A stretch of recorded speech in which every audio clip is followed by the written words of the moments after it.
नमस्ते दोस्तों, स्वागत है आपका हमारे चैनल पर।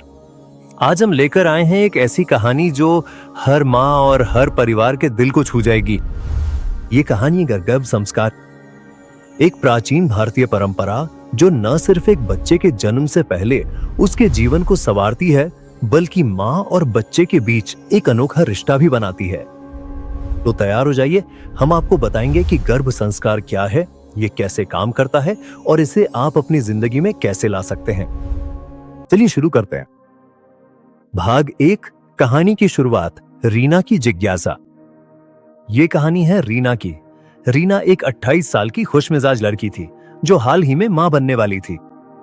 एक दिन वो अपने सास ससुर के घर गई, जहां उसे अपने सास की अलमारी में एक पुरानी किताब मिली।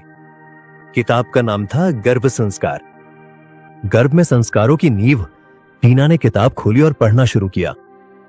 उसकी आंखें चमक उठीं जब उसने जाना कि हमारे पुराने ऋषि मुनियों का मानना था कि एक बच्चे का व्यक्तित्व, उसकी बुद्धि और उसका स्वास्थ्य, ये सब गर्भ में ही तय हो सकता है। रीना सोच और पड़ दी, क्या सच में ऐसा हो सकता है? क्या मैं अपने बच्चे को गर्भ में रहते हुए कुछ सिखा सकती हूं? उसने अपनी सास से पूछा और सास ने मुस्कुराते हुए कहा, बेटी, ये कोई जादू नहीं है, ये हमारी संस्कृति का विज्ञान है। भाग 2, गर्भ संस्कार का मतलब। रीना ने अपनी सास से पूछा, गर्भ संस्कार आखिर है क्या? सास ने उसे बैठाया और बड़े प्यार से समझाया। गर्भ संस्कार वो प्रक्रिया है जिसमें मां अपने गर्भ में पल रहे बच्चे को शारीरिक, मानसिक और आध्यात्मिक रूप से तैयार करती है। ये सिर्फ बच्चे के लिए नहीं, बल्कि मां के लिए भी एक खूबसूरत अनुभव है। हमारे शास्त्रों में कहा गया है कि गर्भ में बच्चा सिर्फ एक शरीर नहीं, बल्कि एक आत्मा है जो हर चीज को महसूस करता है। मां की खुशी, उसकी उदासी, उसकी बातें और यहां तक कि उसके विचार भी। सास ने आगे बताया, महाभारत में अभिमन्यु की कहानी तो सुनी होगी। उसने अपनी मां सुभद्रा के गर्भ में ही चक्र भेदने की कला सीख ली थी। ये गर्भ संस्कार का ही एक उदाहरण है। रीना हैरान थी। उसने सोचा, अगर अभिमन्यु ऐसा कर सकता है तो मेरा बच्चा भी तो कुछ खास बन सकता है।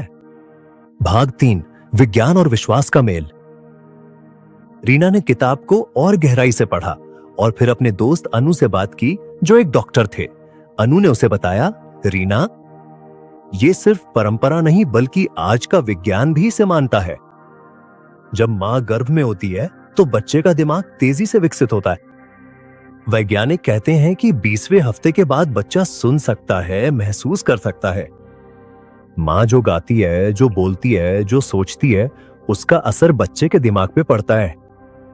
अनु ने आगे कहा, अगर मां खुश रहती हैं तो बच्चे में स्ट्रेस हार्मोन कम बनते हैं और वो स्वस्थ पैदा होता है। अगर मां अच्छी बातें सोचती है तो बच्चे का मानसिक विकास बेहतर होता है। रीना को अब समझ आ रहा था कि गर्भ संस्कार कोई अंधविश्वास नहीं, बल्कि एक सोचा समझा तरीका है। भाग 4, रीना का सफर शुरू होता है। रीना ने ठान लिया कि वो अपने बच्चे के लिए गर्भ संस्कार शुरू करेगी। उसने अपनी सास और किताब की मदद से एक प्लान बनाया। सबसे पहले उसने सुबह जल्दी उठना शुरू किया। वो हर दिन 10 मिनट ध्यान करती, जिसमें वो अपने बच्चे से बात करती। वो कहती, मेरे प्यारे बच्चे, तुम बहुत अच्छे बनोगे, तुम में हिम्मत होगी, बुद्धि होगी और प्यार होगा। फिर वो भगवत गीता और रामायण की कहानियां पढ़ती। उसे लगा कि इन कहानियों से उसके बच्चे को नैतिकता और अच्छे संस्कार मिलेंगे।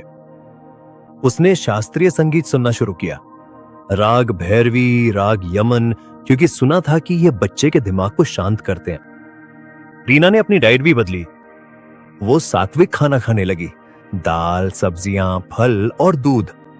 वो कहती, जो मैं खाऊंगी वही तो मेरे बच्चे को मिलेगा। भाग 5, परिवार का साथ। टीना ने अपने पति और सास ससुर को भी इसमें शामिल किया।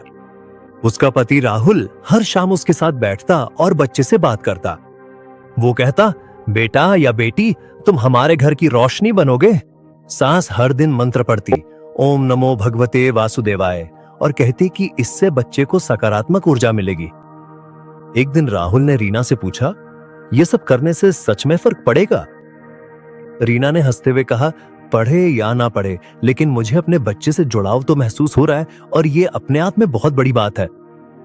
भाग गर्भ संस्कार के तरीके, ध्यान और सकारात्मक सोच। हर दिन 10 से 15 मिनट शांत बैठें और अपने बच्चे से बात करें।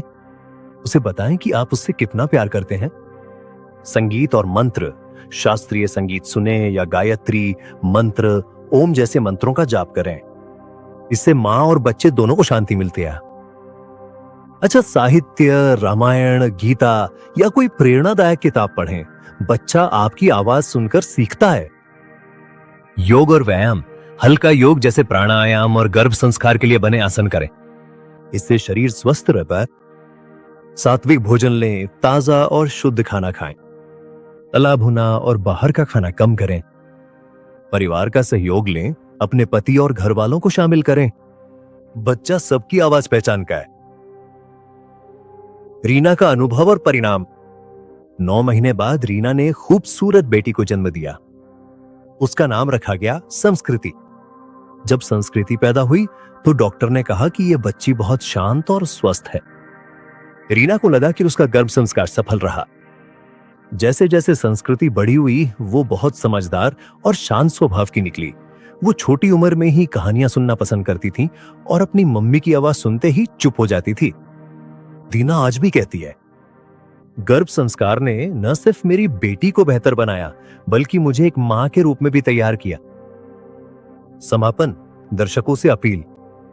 तो दोस्तों, ये थी रीना की कहानी और गर्भ संस्कार का सफर। ये कोई जादू नहीं है, बल्कि प्यार, विश्वास और विज्ञान का मेल है। अगर आप भी मां बनने वाली हैं या आपके घर में कोई गर्भवती है, तो गर्भ संस्कार को जरूर आजमाएं। ये आपके बच्चे के लिए सबसे खूबसूरत तोहफा हो सकता है। अगर आपको ये कहानी पसंद आई तो वीडियो को लाइक करें, अपने दोस्तों और परिवार के साथ शेयर करें और कमेंट में बताएं कि आप गर्भ संस्कार के बारे में क्या सोचते हैं। हमारे चैनल को सब्सक्राइब करना न भूलें ताकि ऐसी और कहानियां आप तक पहुंचती रहें। नमस्ते।